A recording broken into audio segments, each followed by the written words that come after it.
Hey everyone, it's Alexander, the real Mr. Robinson. So we are approaching the end of the year, well, the end of the decade, and there's been a ton of movies that I did see this year that I didn't get the time to review. Now, I know in the past, when it comes to movies that I've seen but haven't given reviews for, I always do a big end of the year wrap up. And I believe for 2 years in a row, I said, this is the last time I'm doing that.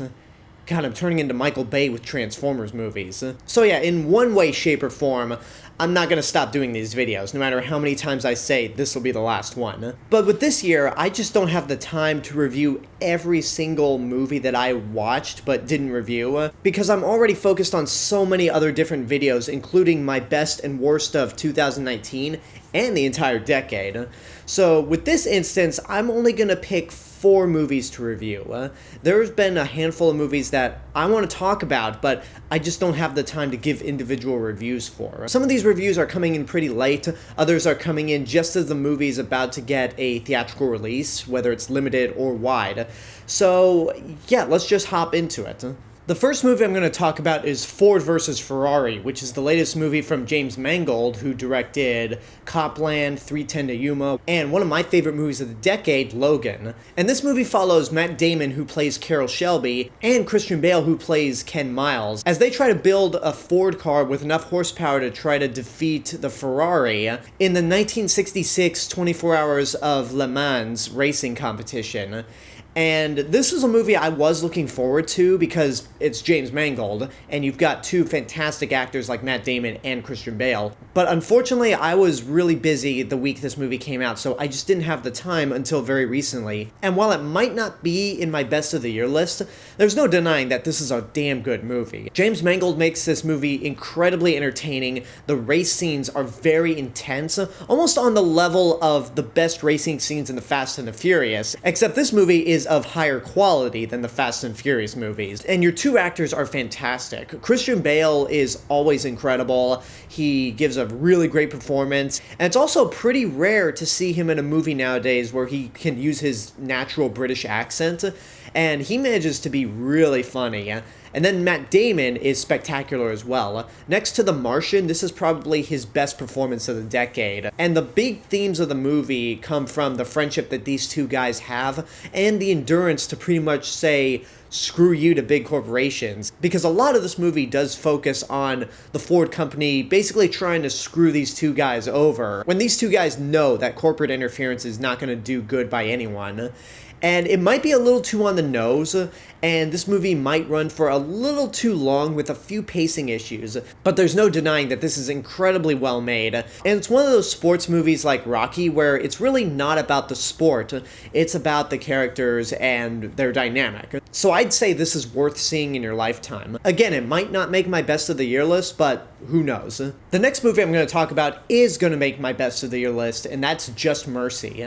This movie is getting a limited release in a few cities, I think LA and New York on Christmas Day, but it's going to have a wider release in January, so this is something you definitely want to look out for. The movie follows civil rights attorney Brian Stevenson, played by Michael B. Jordan, as he is fighting to free this prisoner who's on death row, played by Jamie Foxx, over a crime that this man clearly did not commit. And this was a movie that I literally knew nothing about going into it.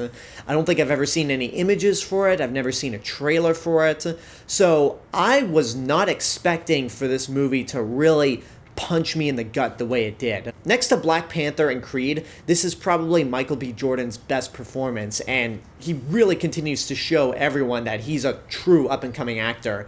And this is probably Jamie Foxx's best performance in a long time. Makes up for Robin Hood by a long shot.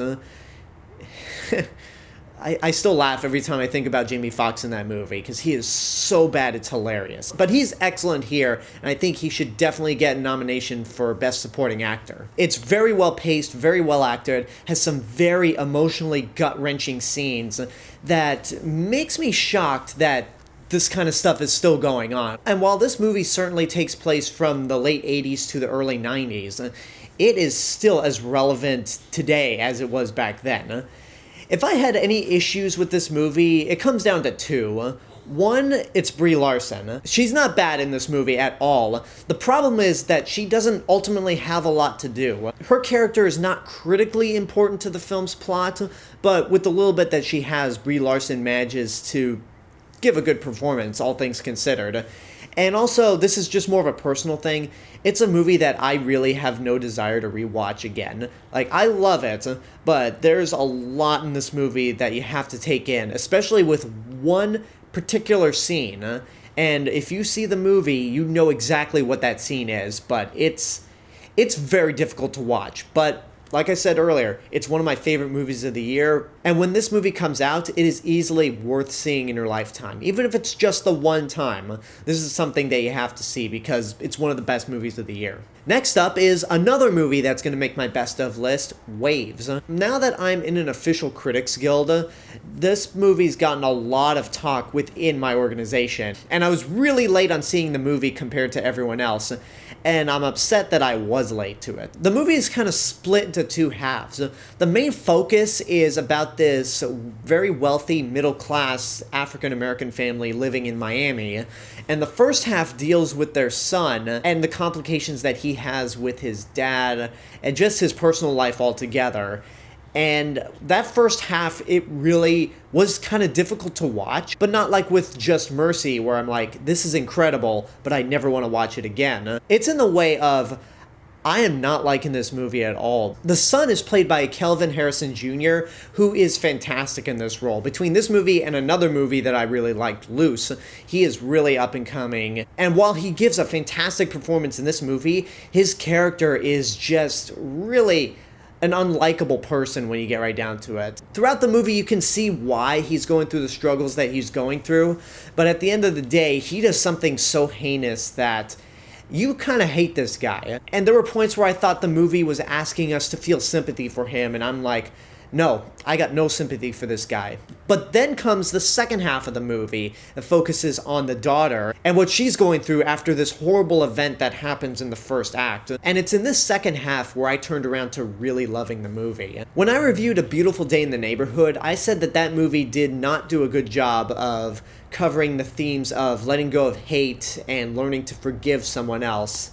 And this movie does that spectacularly with the second half. Not only with what's going on in the daughter's life and this entire family's life, but also with someone else in the movie who comes in the second half, but is kind of important to the daughter character. It's very well acted, very well directed. The only thing I really don't like about this movie is the cinematography. There are points in the beginning of the movie and the end of the movie where the camera will not stop moving at all. And there's one camera technique that they use in this movie that's used at the beginning and the end, where it's like the cameraman is stationed on a swirling chair and is holding the camera as he's spinning. And it's not one of those things where the camera's doing a 360 shot around an actor. It's the cameraman sitting in a swirling chair and filming everything as he is turning around 600 times until the audience says, okay, enough of this, I want to vomit. And that might sound kind of petty, but if a movie is physically making me ill,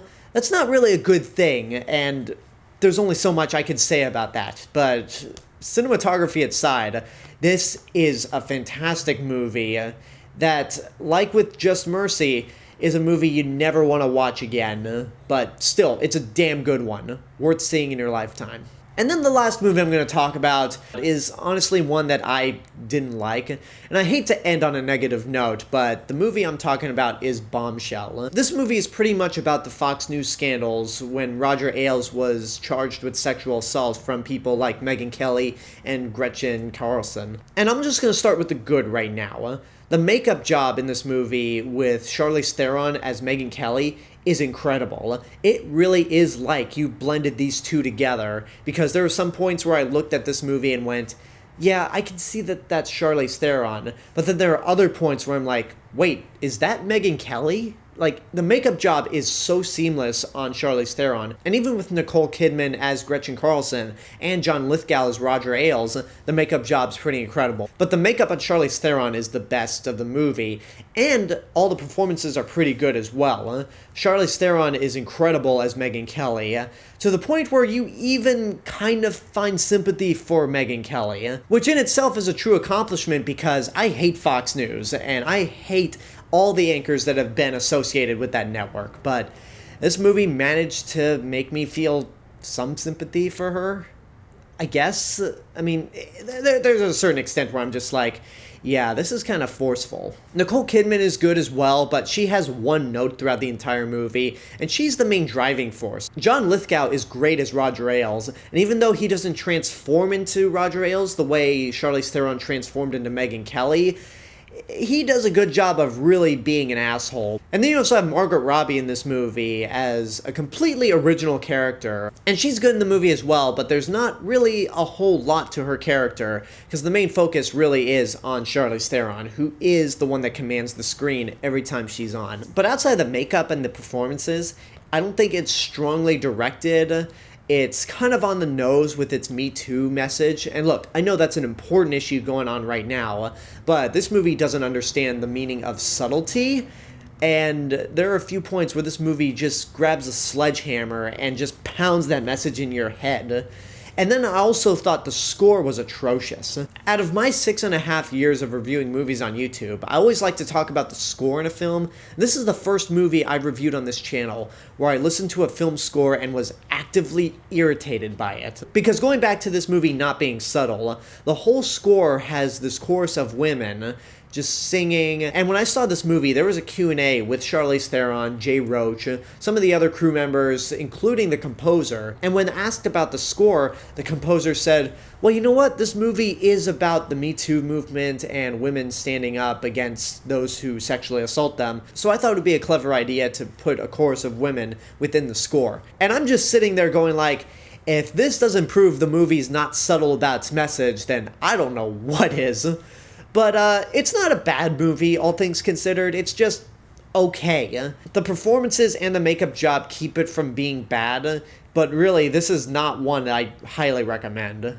Watch at your own risk. If you feel like you have to see this movie, then go for it. But with the exception of Charlize Theron and maybe the makeup job, this movie's not going to get a lot of Oscar attention. So again, I hate to end on a negative note, but those are the 4 movies that I wanted to cover before this year ends. Keep your eyes open for my best of the year list, worst of the year list, and also for my best and worst of the decade.